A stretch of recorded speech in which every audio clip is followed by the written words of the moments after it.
how do you break it down in terms, I mean, there's so many different areas where, you know, goaltending, power play, penalty kill. Obviously, you got to, here and there need fixing. How do you identify what area, if you fix it, other areas will kind of improve as part of that? Well, that's been our task all year, is to identify areas that need work, adjustment. We put the time in preparing pre-practice, we put the time in on the ice, and we hope that the results show up in the game. And you address some of those areas, Jonesy. I think you said goaltending, power play, penalty kills, all special teams, anything to do with 5-on-5 play. You know, we're obviously not where we want to be, but we're just like any other team in the league when we analyze our game and we try and open up the hood to the car and fix it. And that's what we've been doing relentlessly over the last little bit. There are results at times that show it's happening, and then there's other days where the engine just falls apart, and last night was that night. And in that process of self-evaluation, at what point do you ask the question, is it the systematic or coaching stuff, or is it the players? Every day. And the answer? Both. Todd, you know, I guess to expand on that, we're part of the group. Our names are on this team. Just like the players wear their jerseys with their name on their back and expose themselves, the coaching staff, the management team, the trainers, anybody involved with the Oilers, their names are on this team right now. And we have a huge responsibility for its performance. The mistake we can make is separating our group from the players. That's not how it works. We're in it with them. It's our job to come up with, or at least attempt to come up with solutions to problems, to try and fix things, to encourage them to bring a better game to the rink. We're going to continue to try and do that. just with regard to the penalty kill, the difference from home to the road, I mean, it's astronomical. Yeah. I mean, your job is to identify problems, figure out ways to fix them. Have you ever in your coaching career come across something that is so befuddling to be first on the road and dead last with a bullet at home, the same unit, same strategy? Put into perspective how never for answers is never, and that's why there's nothing you can turn to as far as history or experience and try and refer back to it. We're going through uncharted territories, and not only are our numbers, you know, the difference between 1 and 31 or 2 and 31 or whatever we are right now, but the sheer gap between home and road, 35%. So it leaves you befuddled, I think you used that word, or confused a little bit, because what we're doing on the road is extremely effective, and what we're doing at home is non-effective, and we're supposed to be doing the same thing in each of the spots. So, a couple of things, Todd. Ryan Strome says that this team needs secondary scoring. He hasn't scored a goal since before Christmas. What are you seeing in him? He's got 1 point in like a month. What are you seeing? Well, I think when you make those comments, as I do up here about our team, it starts with the individual. It starts with me.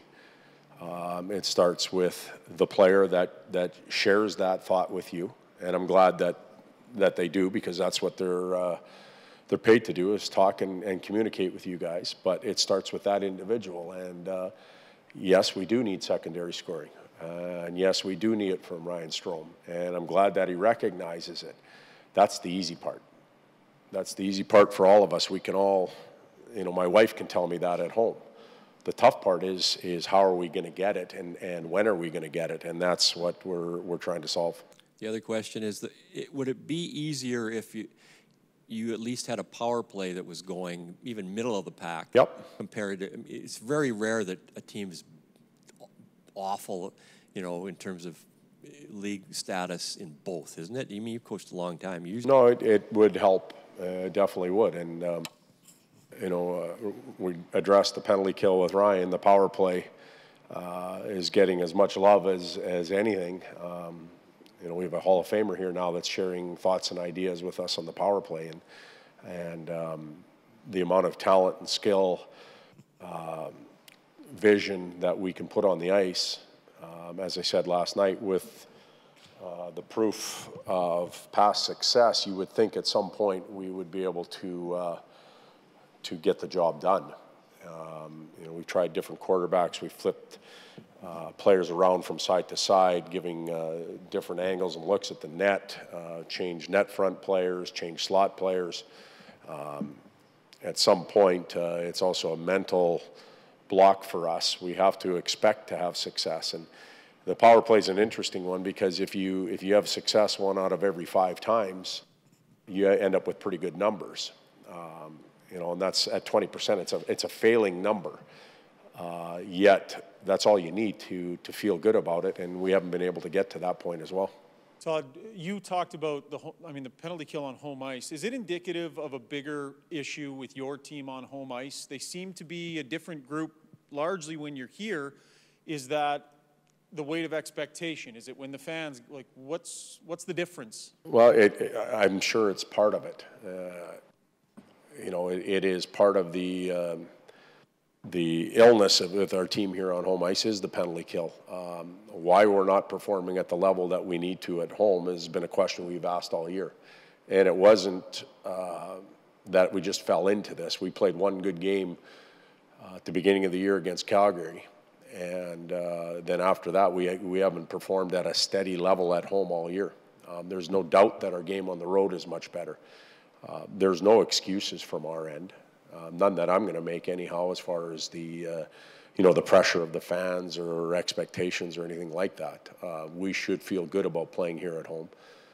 We're rewarded with loyal following that's second to none in the league, and they continue to be there for us. We should be able to get up and reward that group on a nightly basis. It doesn't guarantee wins, but the performance level should be able to rise to the occasion. It hasn't done it enough.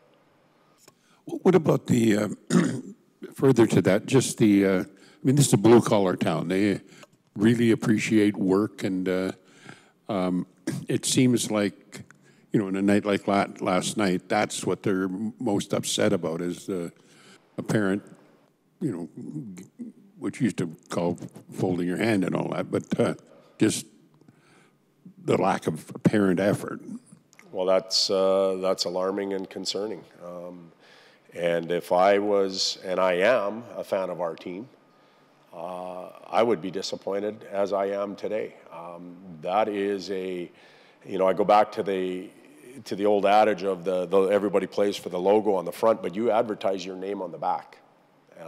You know, we don't have them as coaching staff. We don't have our names on our suits, but you walk your name onto that ice every night. You represent your family. You represent your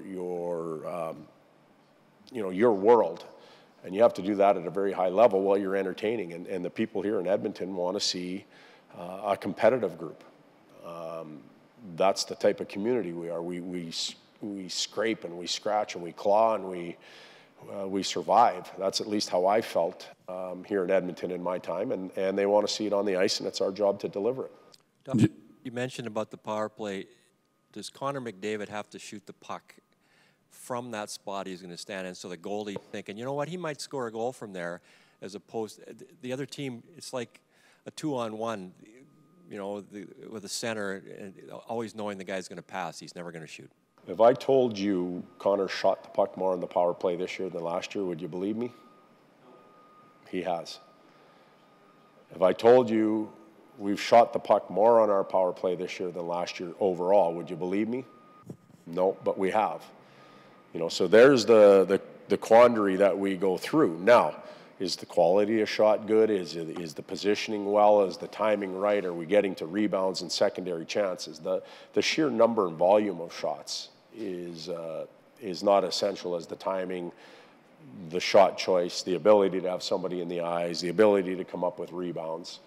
And, so you are on to something, but yet numbers will tell you that he is shooting it more. Dealing with the goaltending, you've pulled Cam more than he's been pulled in That's kind of a delicate balance, I assume, in mercy pulls versus pulls. Where are you at in dealing with that? I'm not sure I'm following you. Like as far as pulling Jonesy or just Cam's play or? Well, there's times we pulled him this year because of his performance. And there's other times we've pulled him this year. I think going back to Arizona a week ago or 10 days ago, whatever it is now, the first two shots were layups. Not much he could do on either of them. But you do that twofold. One, you do it because the goaltender isn't performing at a level that we expect them to. And then the secondary one is the group is sleeping and you're trying to wake them up some way. And our players believe in Cam. When Cam comes out, that stings everybody. And that's a powerful thing. A lot of times, not a lot of times, I've been with teams where you pull a goaltender and it doesn't really sting. This stings this group, so we try and wake guys up. You know, last night it was 4-0 or whatever it was, and our team wasn't playing well. And Montoya, who's been very good for us since we've got him, hadn't played a lot due to injuries. It gave him a chance to get more minutes and get his game down.